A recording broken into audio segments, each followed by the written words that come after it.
Aloy, now that the blessing has been made, you and I finally have a moment to speak.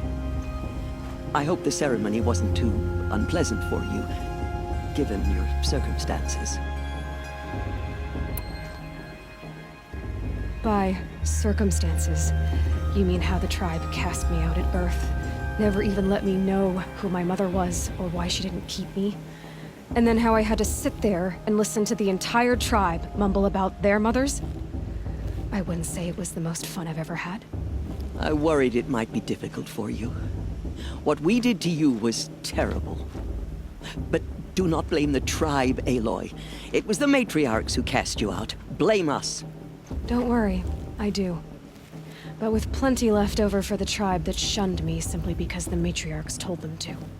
I will not argue with you except to say there was nothing simple about our decision. Nor was it unanimous. You must have so many questions. It surprises me the tribe lets outcasts run in the Proving. It's not like the Nora to be so hospitable. It has always been law that any child outcast has this right, as a means to rejoin the tribe.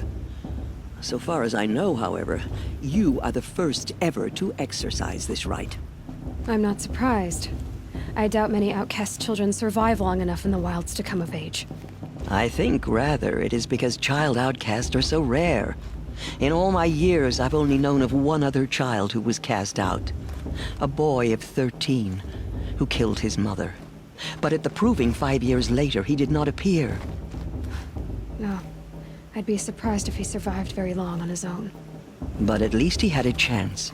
Other tribes would have simply executed him. It may be hard for you to accept, Aloy, but the practice of shunning is, relatively speaking, humane. Oh, is it? Try it out for 18 years, Teersa, and then let me know what you think. Why was I made an outcast at birth, Teersa? What crime could I have committed even before I was born? Aloy, this is not a question I can answer. Why not? It's simple enough. And what about my mother? Is she here tonight, watching me? Or is she dead? Is she here? Or nowhere? I am sure your mother is here with us, if only in spirit. That's not really an answer, is it? Just so you know, Teersa, the reason I'm here is to get answers. Real ones. And when I win the Proving, I will demand them. I know, Aloy. I would expect nothing less. What about Rost? Why was he made an outcast? So, he never told you? He said he swore an oath never to speak of it. Yes. As did I, and the other matriarchs. I'm sorry, Aloy. But Rost's past is another secret I must keep from you. What else is new? Rost told me that matriarchs don't just lead the tribe. What else do you do? We teach, offer counsel, give blessings. When necessary, we judge. Our only concern is the welfare of the tribe. Among our number this year, we count 3 high matriarchs and some 30 lesser matriarchs. What's the difference?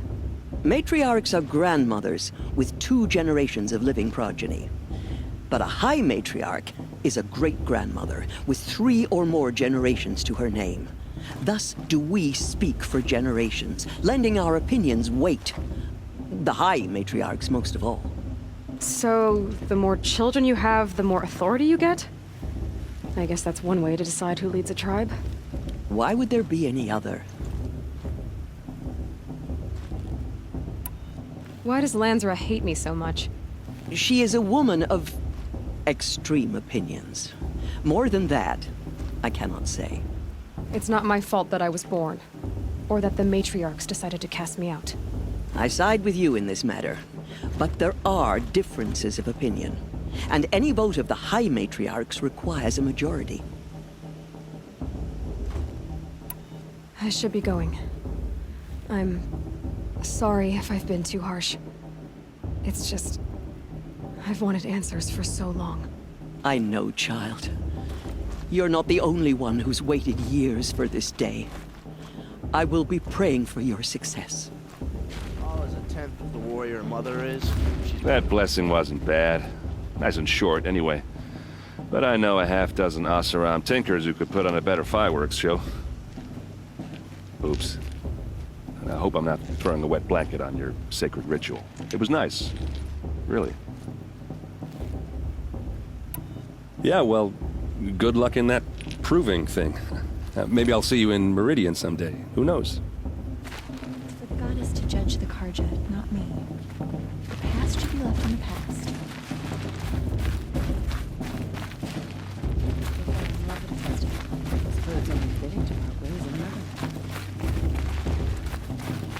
Your blessing was most illuminating.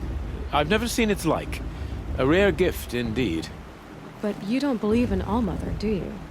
Usually the distance between our tribes shrouds Nora ways from Karja eyes.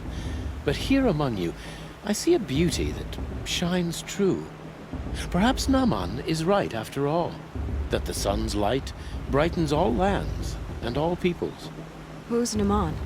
One of my brethren, who believes the sky is wide enough for the faiths of all tribes. Who is the Sun King you speak for? His Luminance Avad is the 14th king of the Radiant Line. His light envelops the sky and everything beneath it. He is the chosen of the sun. By his divine rule, we are given sight and purpose. You speak highly of him. Do you know him well? By his nature, he is unknowable and infallible. We are his instruments, not his companions. I have been in his presence, but we draw down our hoods so as not to behold his light directly. He's the sun, he has total power, and no friends. That couldn't go wrong. Who are you, Sun Priest? I am the Reverend Irid. The glory of the Karja is the sun's glory, reflected.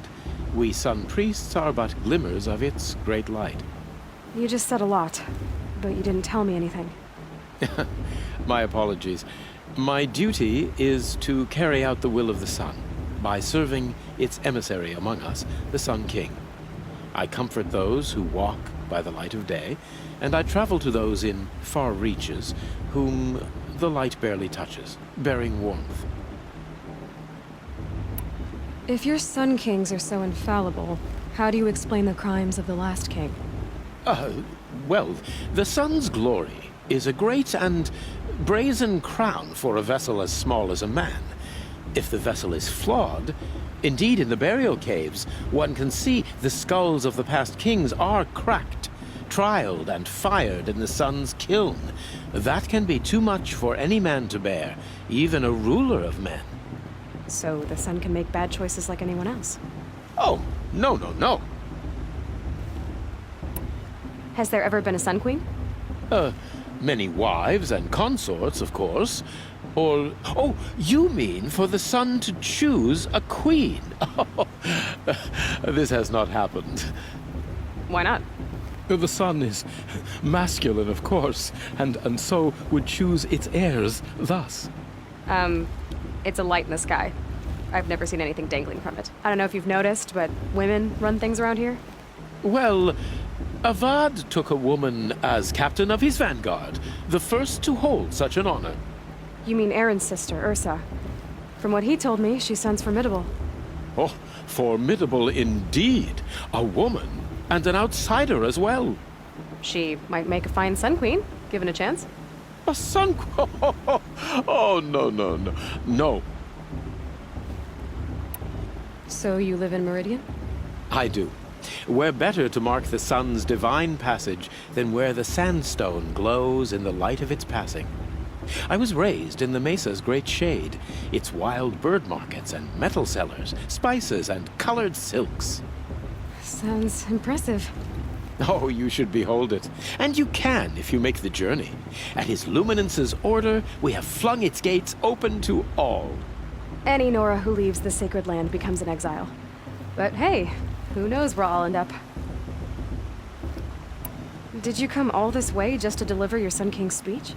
It is my duty, and also my honor. to carry the light of atonement to those we overshadowed and wronged. I swallowed my fear, but it re-emerged. I am glad Erend van Guardsman made this journey. He is my shield, a good man. Why were the Karja at war with the Nora? Under the 13th Sun King, the Karja had no peace with any tribe. His luminance has sent those days to dusk. We must renew the light that binds us, though few volunteered to come here. The Nora scare you.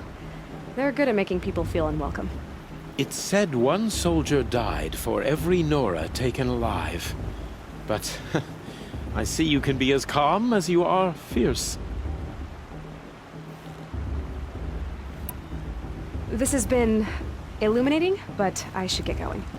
You have already been blessed, but may the dawn find you, the day warm you, and the dusk have light to guide your path.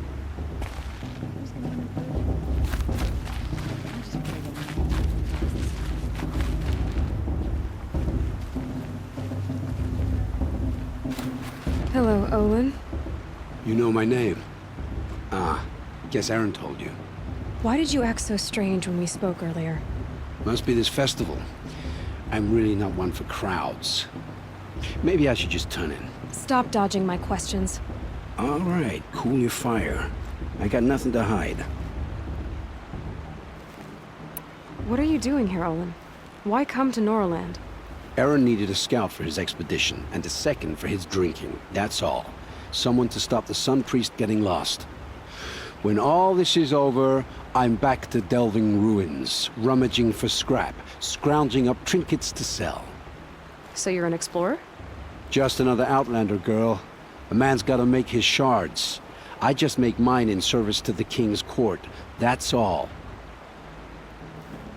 I've never seen anyone else with a focus. Where exactly did you find it? In a ruin, north of the Claim. That's our name for the Oseram homeland. Up there, the metal seams run deep.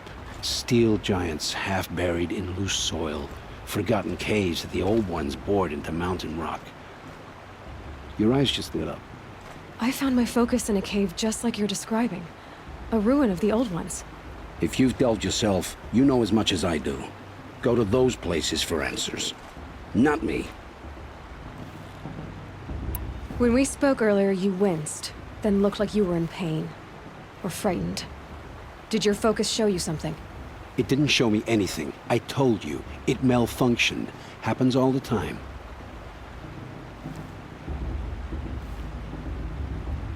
You're not a very convincing liar. Do you always accuse people you've just met of lying? Only the ones who aren't telling the truth.